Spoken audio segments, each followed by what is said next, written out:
Hi, welcome to the Infinite Dungeon. Welcome to our Tuesday stream where I prep Thursday's show.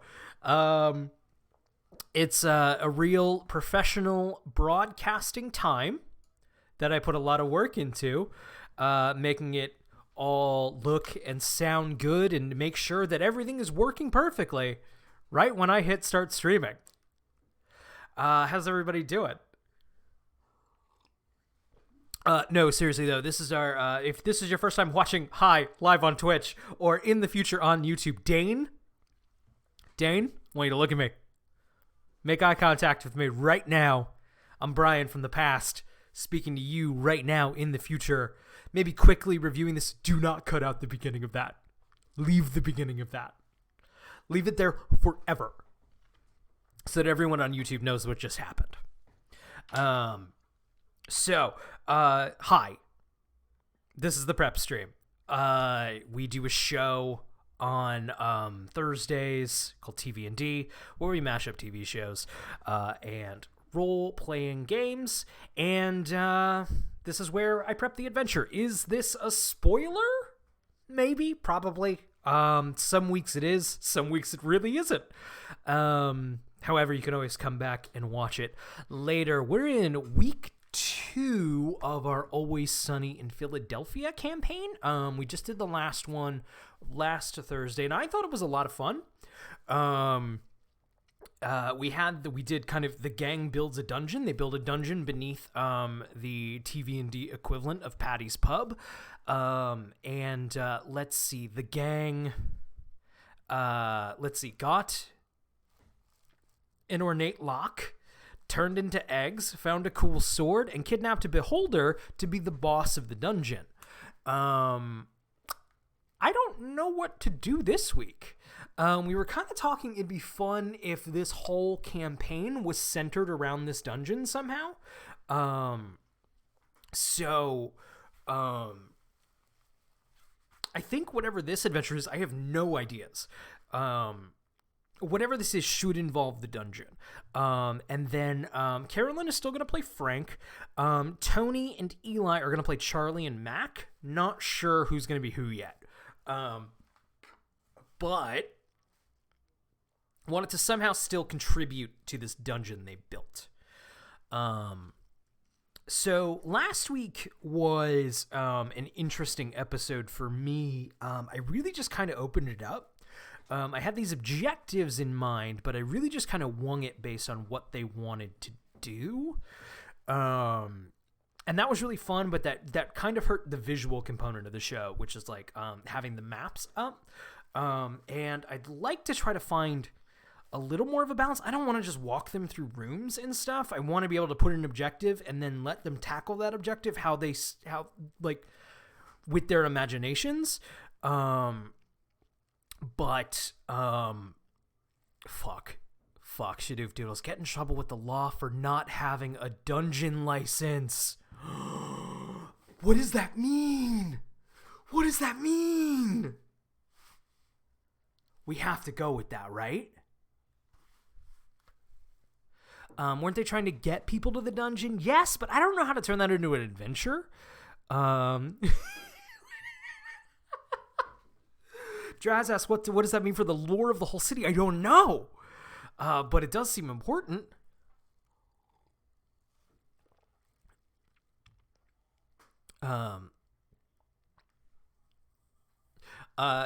Sunshine Ray says somebody important gets stuck in the dungeon and the gang has to go rescue them for some reason.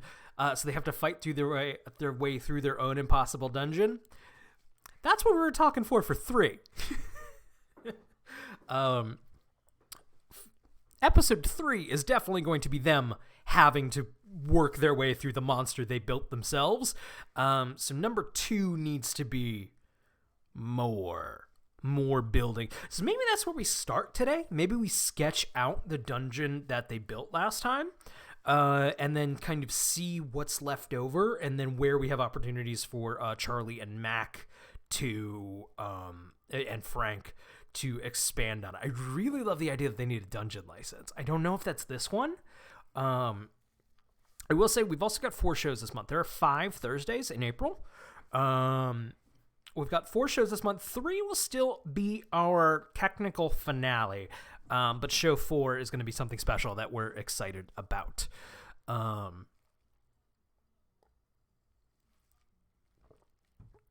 Let's see here. What says dungeons are like alcohol, clearly. I like that. I will say the 4th show is going to be Always Sunny in Philadelphia related, but it's going to be really fun. I'm seeing a couple people in chat saying they're not familiar with Always Sunny or haven't seen it. If you haven't, it's a good show. It's been on the air forever for a reason. It is an interesting show in that it's basically all you kind of need to know about it is all of the characters are the worst people alive, and that's always kind of the point. In any situation, any of the characters would stab one of the other ones in the back to get their objective. What's also important, and kind of why the fact that they're... So I don't tend to like shows about bad people. Like, it kind of makes me feel gross. Which is not, there are exceptions. It's not an overall blanket rule, but it tends to make me feel gross. Always Sunny kind of gets away with it, and the humor that it has, and the type of humor that it has, I think, for me, because the characters never get away with it.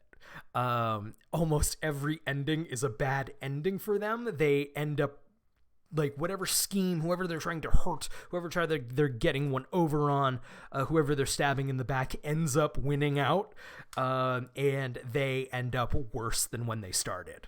And that is why I think it's a pretty funny show. Let's see, or maybe to get an officially licensed dungeon, there is an inspector they are trying to impress. That's interesting. Okay, let's start with sketching out the dungeon from last week. And then it's only 3 rooms. It won't take too long. And then, like I said, we'll just see what's missing. K-Boss, thank you for subscribing. You truly are the Boss 39. Okay. What I'm going to do is flip over... That's my doorbell. I'm going to flip over to the Roll20 screen. My audio might cut out, but I will fix it up. No, it seems my audio is still here and working. What do you know? Okay, everybody. Let's make a new screen. Man, I miss doing these Infinite Dungeons. I've been moving, and that's why... we didn't have it. One all last month, pretty much. Let's get rid of this grid here. And then we had a lot of trouble getting our internet installed. We had to go with a different company because Verizon wouldn't do it.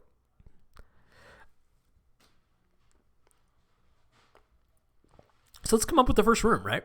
What do we know is in this dungeon? I have not watched back last week's episode, so it's just kind of soup in my brain. I black out largely when we do the show. Let's see. I know we established there are 3 rooms. There's the ornate lock. There is a cool sword, and there is a beholder. Okay.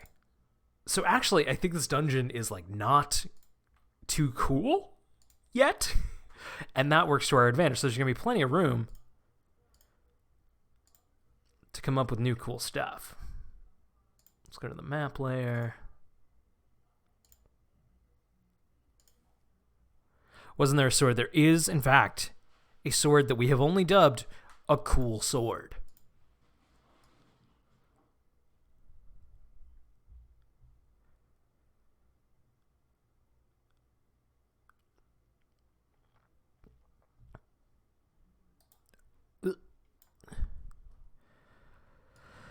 How is...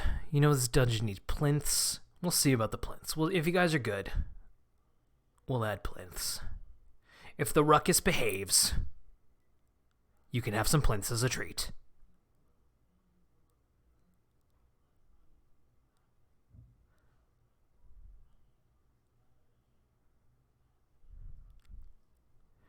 How's everybody doing? How's everybody's week?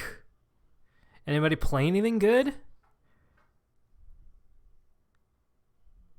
That's the other thing. I just want this to be a general chat show about role-playing games. My favorite thing to talk about. I've been playing a lot of BX D&D again, which I haven't in a little while. Oh, mattress plants. The mattresses. Charlie's mattresses are here. That's important. But I've been playing... I ran some friends through a couple of rooms of Incandescent Grottos by Gavin Norman for Old School Essentials.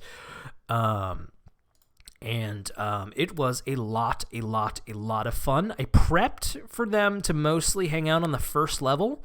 One of the characters, though, was level 4, and immediately in Headstrong went to the second level. And actually, they did okay. Like, it was a good call. They came out with a lot of treasure and didn't die. So they were right. But it was still a very dangerous move. I was expecting them to not... I can't draw stairs. I don't know how.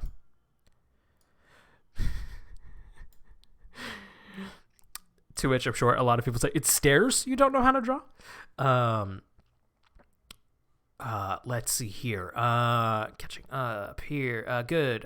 We had a mod game of Champed Up yesterday on the Drawfee crew. That's great. Let's see. Jamie won. Very cool. Listen, Brian, if you wanted us to behave, you shouldn't have dubbed us the Ruckus. You guys dubbed yourself the Ruckus. Let's be clear. Drew a picture of Seto Kaiba. I believe that's a Yu-Gi-Oh person. Let's see. Amiability Splurge and brought Microscope. Microscope's great. That is who wrote Microscope? They have an incredible blog. Whoever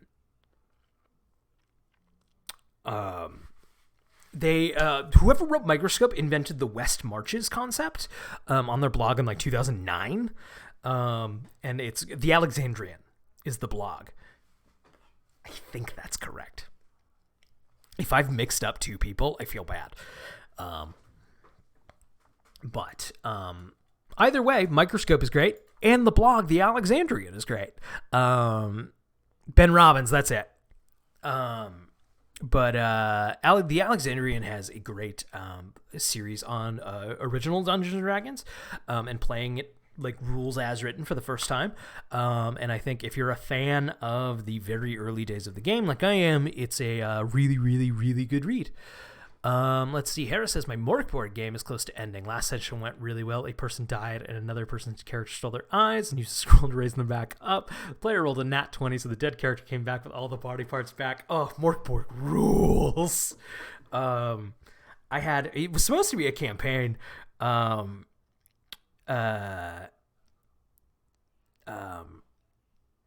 And we just haven't gotten around to a second one. I played one with Jacob Andrews, Julia Lepetite, Nathan Yaffe, and Jenna Stieber, and my wife Emily Heller, Emily P. Heller.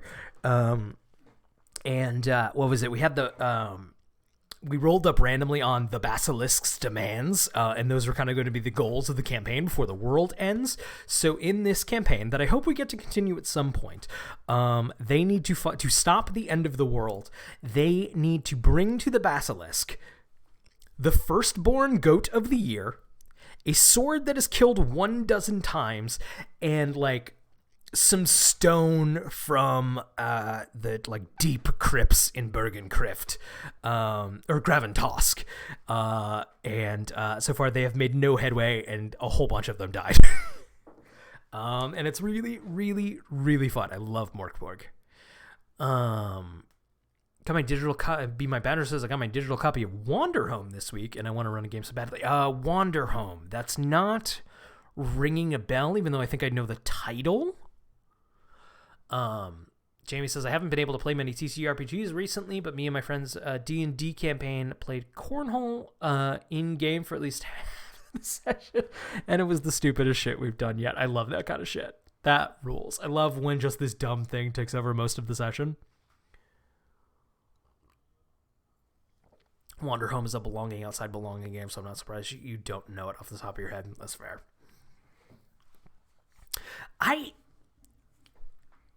Dress, you think I don't like narrative systems? That's not true.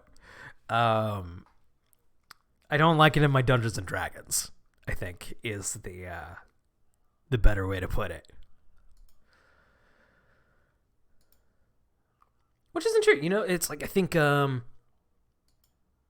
love, it's like, I think it gets characterized as like story, but I love narrative that comes from play, rather than the other way around. But I think there are games that do replicate stories extremely, extremely well. But my D&D, I like to dungeon crawl and kill monsters and see what happens. Well, not usually kill monsters. It's usually run away from monsters with their treasure. I'm playing Spiritfarer on Switch. That's a video game. BOB is a system that doesn't use dice or anything. Actually. Okay. See, now we're extremely into my shit. Fewer dice, the better. In the early days of the show, we were talking about, like, showing the rolls on screen and, like, Roll20 kind of being an important element. I was like, who cares about the fucking rolls? No one cares. That doesn't matter. And I was outvoted on that one. Of, like, everyone else agreed they extremely do matter. I still maintain they don't matter.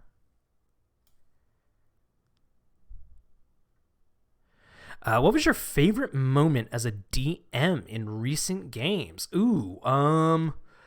Let's see. I played a game of Troika recently. No plan. I didn't go into it with a plan. You're in this silly city, do whatever you want to do. They decided they wanted a ship. Ships were expensive, so they went on to steal one from an auction. And there's no particular, like, moment, but the little narrative that came together of them sneaking into this auction on the top of a skyscraper with all these bougie people from all across the multiverse. And they wormed their way into, like, onto the ship to, like, investigate it and, like, check it out before bidding on it. And they flew away with it, and it was a lot of fun. So I don't really know about a moment, but that was one of my favorite, like, games I've run recently.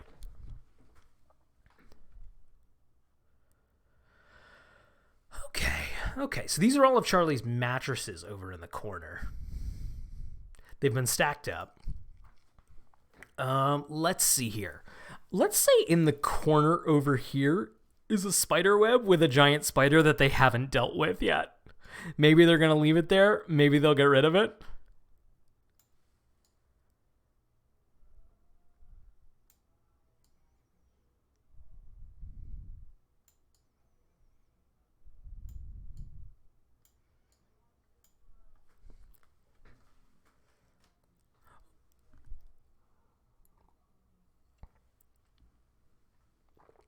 Oh, maybe some kind of fungal monster that's been growing in the mattress pile.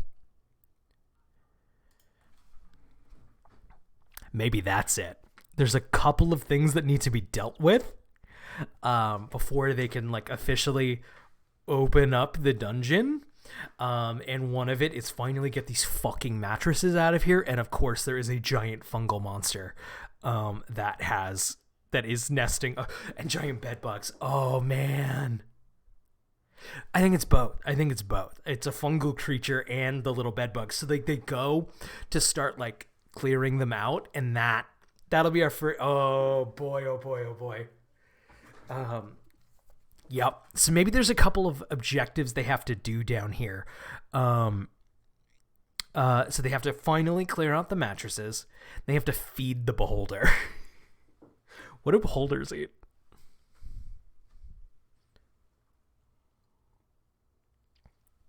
Be My Badger says, I live in Philly, and one time, my favorite dive bar, there was a huge mushroom in the women's bathroom.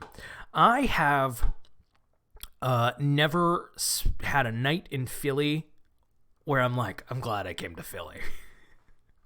Every time I leave Philly, I'm like, I'm never fucking going back to Philly.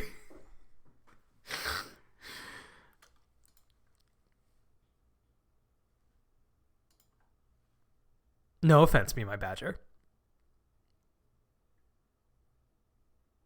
I've made everyone mad. I've made everyone with any Philly connections mad.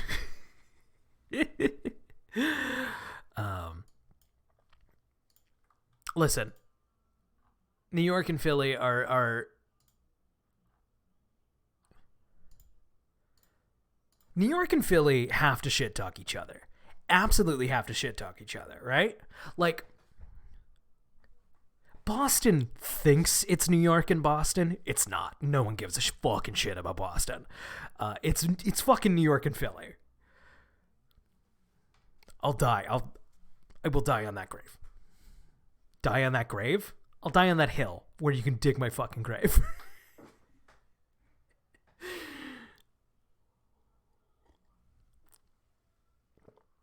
Jamie says, I love Philly and I hate it with the same breath. I think that's how I feel about the internet. It's true. It's all love and we will hate Jersey together. Jersey is where you go to die, and where I will go to die. And I can't wait. One day I'll buy a house in Jersey when money is a thing that I have, but it is not this day. Philly murdered the hitchhiking robot. That's the single greatest, I think, story. Okay, we're going to stop talking about Dungeons & Dragons. And we're going to talk about that for a second. There was this like hitchhiking robot that was this company built, and like it managed, like, just through the kindness of strangers, managed to hitchhike all across Europe. And it was a huge success of just Europe coming together to do this very silly thing. Then they tried it again in America to try and replicate its success. It made it to Philly, where it was smashed and found in the garbage. And there is no more fitting end for a fucking robot than in an alley in Philly. Sunshine Ray says, I just Googled what do beholders eat, and the first result was the beholder eats anything at once and wastes its adjustable stuff like bones is spit up. Good enough.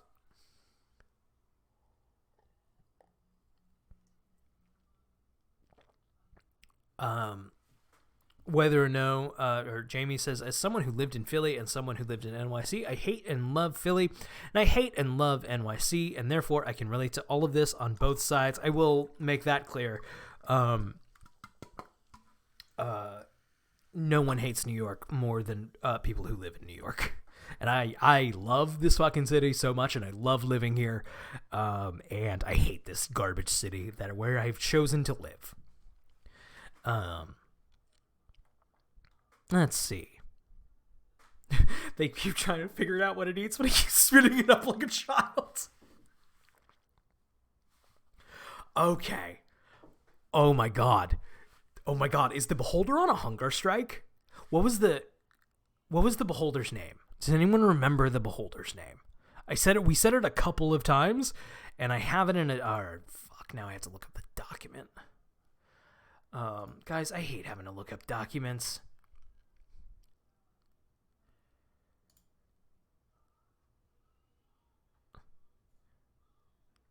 Now you can see my secret shit.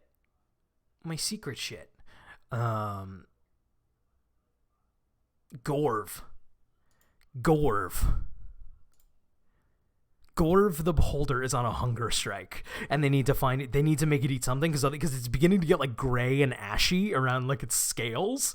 So they need to feed it something, because otherwise it's gonna die. And then they got this fucking beholder for nothing.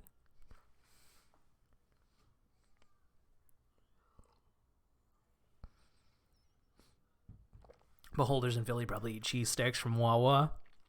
Wawa canonically exists in Catch-All. I'm declaring this now. Well, okay, I guess that's room 1, right? That's about all there is to that. We got mattresses. Nothing of interest. What am I doing, gang? What am I doing?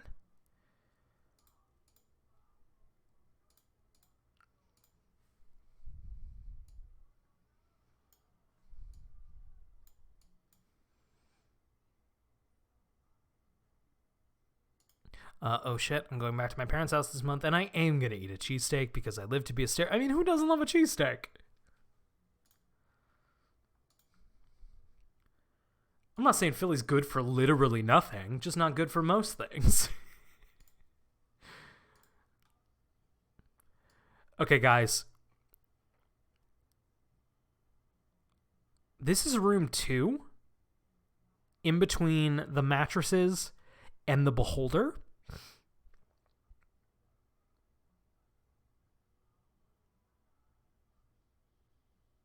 Now, here's the thing. There needs to be a secret room in here. What do we do? What is... Now, here's the thing. If you're new to TV&D, and if you're new to the Infinite Dungeon prep streams, you might know by now that they never find the secret shit. They never look for the secret shit. So we can put something goddamn fucking insane down in this thing that leads to a secret room, and just, we know they will never find it. What do we do? What do we do? Hello, Jurassic Rules.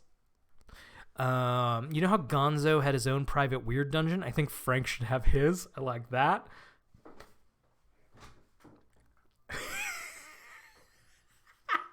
Hanging on a string 2 feet above their heads.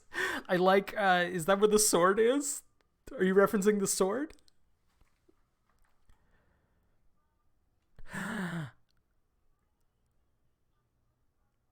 And Jurassic says, no one wants to play Dungeons & Dragons with me, which is sad.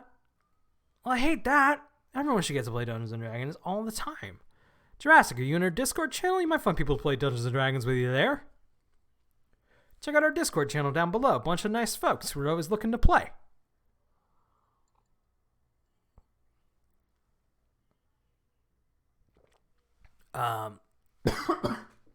Jurassic says they think the sword has gone missing, but a spider has just wrapped it up on the ceiling. I love that. I love that.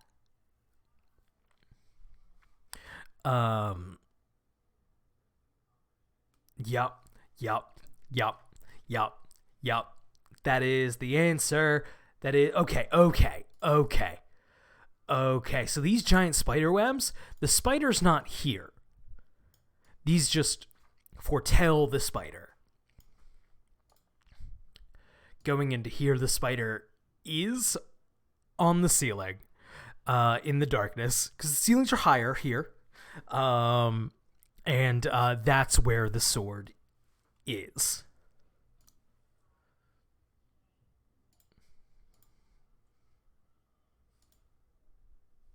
And a couple of baby spiders too. Why not?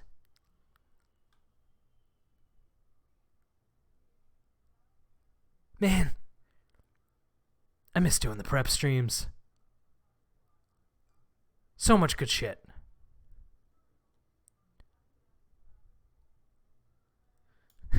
Amiability, the secret room is the ceiling now. No,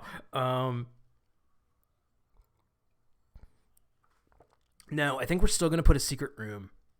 We're going to put some crates and boxes and shit over here.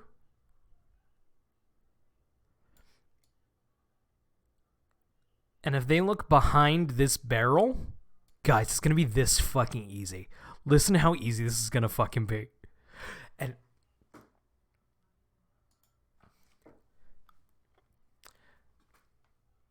you guys are going to laugh your fucking asses off. And literally, anyone here, anyone watching this, do not fucking tell them you're on my team. You're on my team.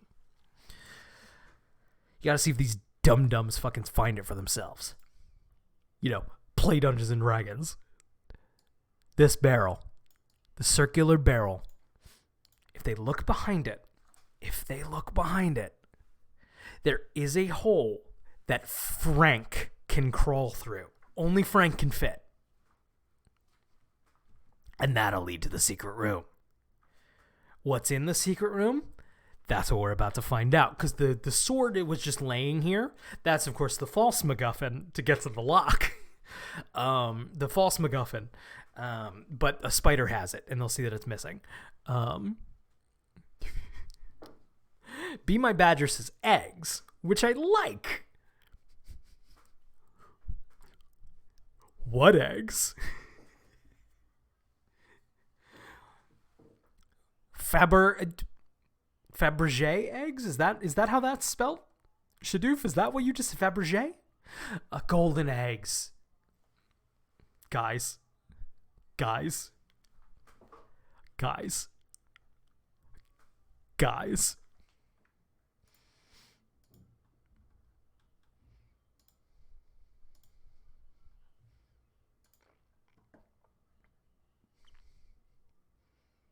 You're not ready for this. You are, because you half came up with it.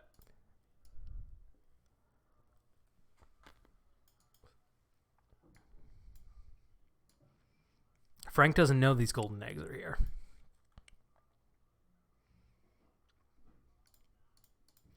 Frank doesn't know these golden eggs are here.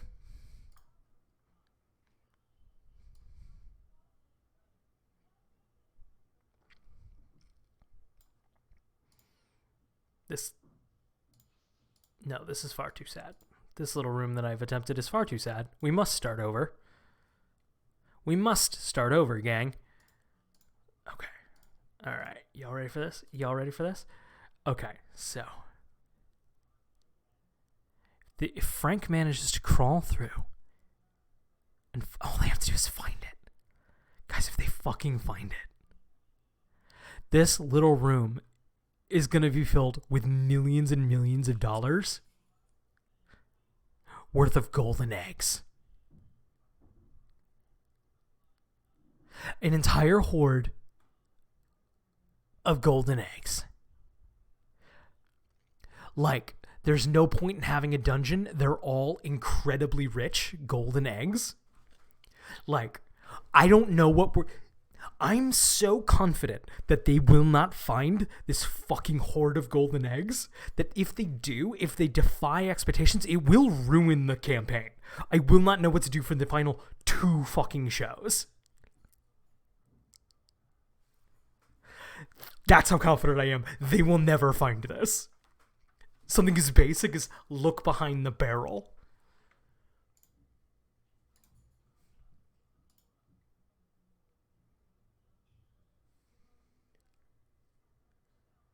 To be clear, anyone can hope they do. You could hope you do. Do not tell them. If anyone tells them, if they find out because anyone tells them, it's invalid. Invalid find. And all of the eggs will be chocolate.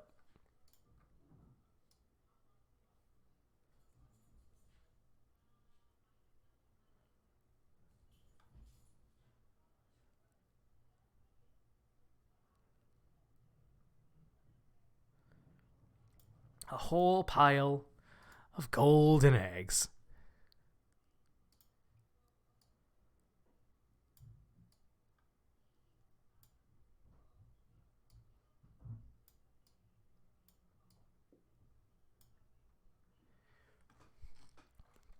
What says, do you ever let them know after the campaign that there's a secret? No. I never mention it outside of these streams.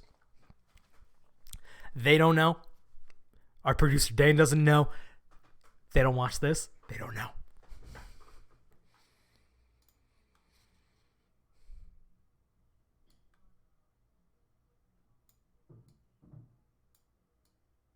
Honestly, because like in the early couple shows, I hid things and like I had different directions that would offer like bonuses and +1s and stuff of like mechanically like rewarding treasures and stuff and magic items, and they were always so objective focused. They never investigated them, so I kind of stopped doing them. But now it's more fun to do these and just know they won't find them. No, they have no idea. They have no idea. Need to be an also really broken OP weapon in there. Ooh, what is an Always Sunny really cool OP weapon?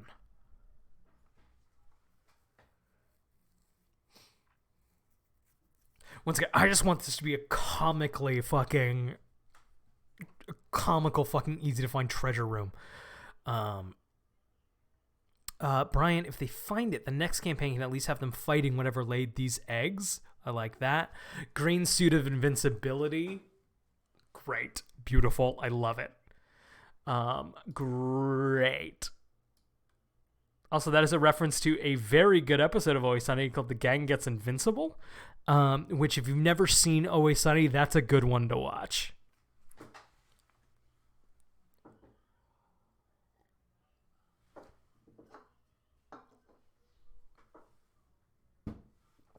All right.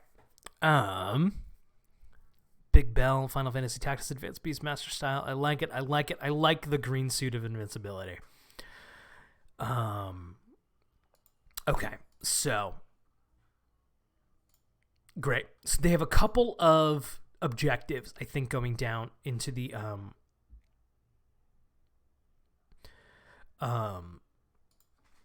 going down the entire session is like Charlie, Mac, and Frank end up with some fucking bullshit work to get the dungeon ready for opening. They have to finally get rid of these fucking mattresses, which of course there is a monster underneath.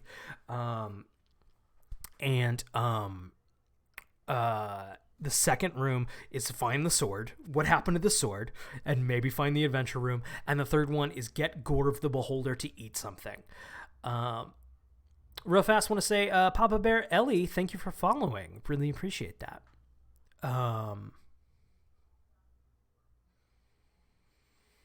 If they find the eggs, what if Frank tries to eat one? We'll deal with that as it comes. Going back, K-Boss says, going back and watching early It's Always Sunny in Philadelphia gives me nostalgia for the mid-2000s. Tell me about it. Tell me about it. Pardon me.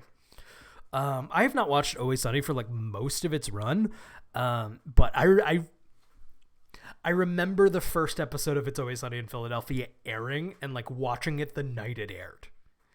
So that's how old I am.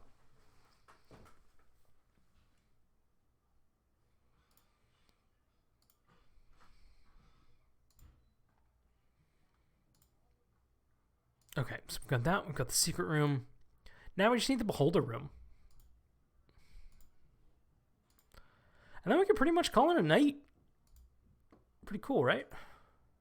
This actually, you know, we did all right. I'm proud of us. I went in here with no idea what we were going to do.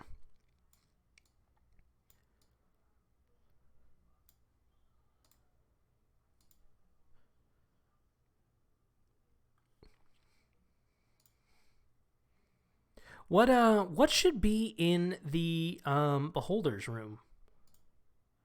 Well, because this will be the finale room. Once again, they have to get the Beholder to eat something, which they'll have to figure out what to make it eat probably before they even go down in there.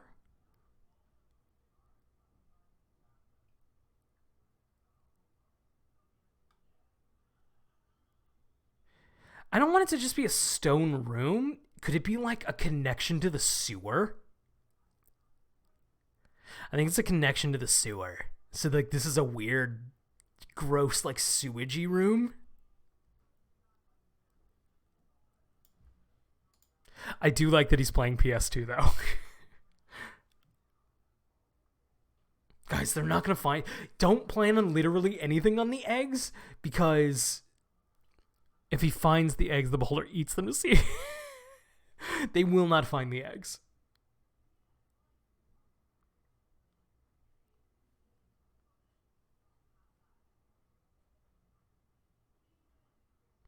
I think it's not figuring out what he'll eat. It's because I think he's like hunger striking. I think it's so like there's no like magic answer of what he'll eat. It's just getting him to eat something. This is like a Mario style sewer pipe. It's not a penis. It's not a penis. It's not a penis.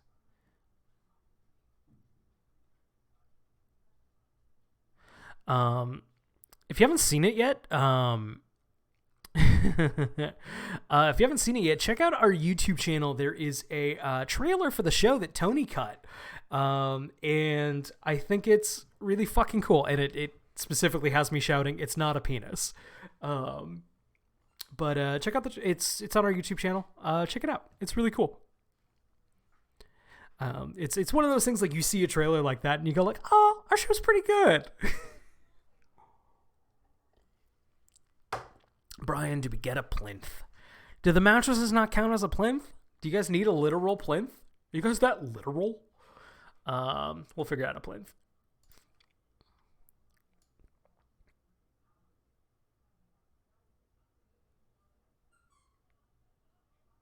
Here's some toxic sludge. That does something.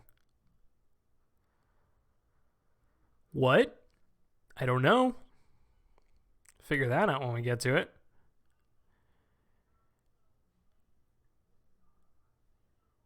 So I think there's going to be enough of a conflict getting Gorv to eat anything that what it is doesn't matter, and I don't think we'll need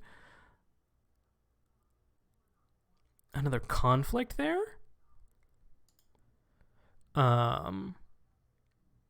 Feed him Rickety Cricket. Love that. Not a penis? I'll be the judge of that. Love it. Thank you, Jamie. That would be a weird looking penis.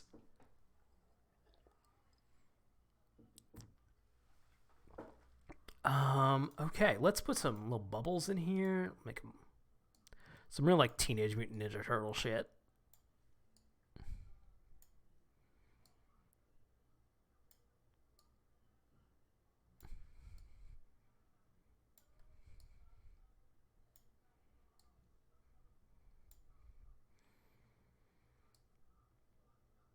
I don't know what this does. What should this do?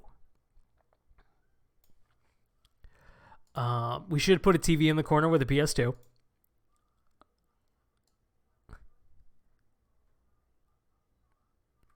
Which exists canonically.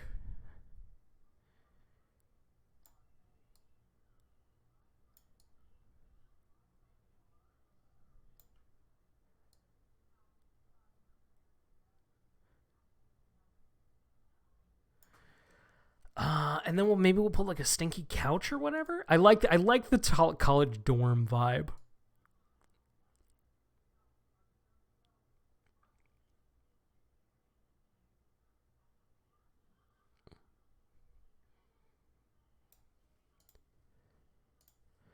It's stained and weird.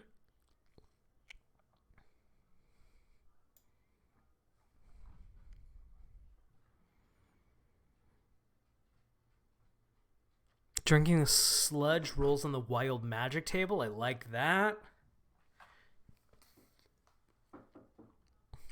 A very stained couch, and we do not know what the stains are, nor do we want to know. I definitely agree with that. Is he hunger striking because he's captured or just because he wants a PS5? I think his motivations are anyone's guess. I think maybe we'll figure that more out in the scene. Want to leave some openings to play. But I think it's a good question. Okay, so the chores that Charlie, Mac, and Dennis get, and Frank get, are clear out those mattresses. What does the room smell like? Gross. It smells gross, Amy. It smells disgusting. So clear out the mattresses. There's some spider webs over here. There are of course monsters under the mattresses. Next, the sword's gone. Find the sword. Find where the sword went. Either somebody took it or something went wrong. There's of course a secret room of treasure that they will never find. And then we get Gorv the Beholder's Chamber. Oh, we need to put the lock here, which is, of course, the big treasure. And we'll put that.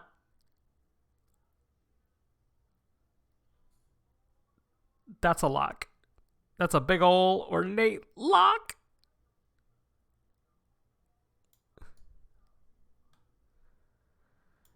And it's got jewels. Rubies. bespeckled rubies.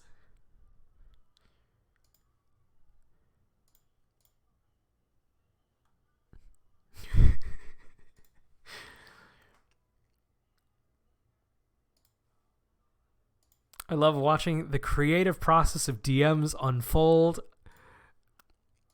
If I'm not a master of the craft, I don't know who is. It looks like a dirty slipper. No, it looks like a magical ornate lock. Well, gang, this is going to be a weird one. Big treasure equals gift card for half off one Patty's Pub drink. No more than 5 good value.